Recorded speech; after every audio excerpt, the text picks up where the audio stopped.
auto dealer and lender named Tricolor suddenly filed for bankruptcy in September after alleged fraud was flagged in their books. You're looking at hundreds of millions of losses across the industry. When Tricolor started to go down, it set off a wave of fear on Wall Street. Everybody was wondering, what's the next shoe to drop?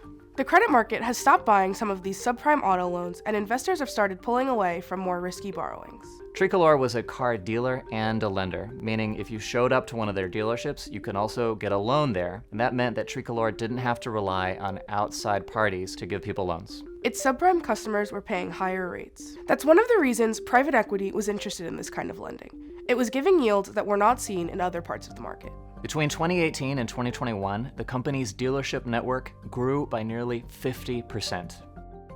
If you look at interest rates during the pandemic, they were super low, and this allowed Tricolor to sell tons of bonds. In 2022, external auditors raised questions about how Tricolor was valuing its assets.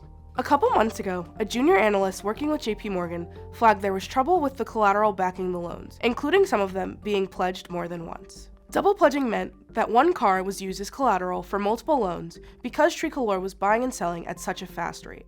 JPMorgan called up Daniel Chu, who was in Italy, and told him urgently to get over to New York City. Then there was a frantic scramble to find out what had happened and how to save the company. JPMorgan hired outside advisors to try to raise temporary financing to keep the company alive through bankruptcy. As everything started to fall apart, JPMorgan pulled the plug, and investors began to follow suit. But because of the severe fraud allegations, banks were scared about providing even temporary financing, and ultimately they weren't willing to do it. On September 10th, Tricolor filed for Chapter 7 bankruptcy.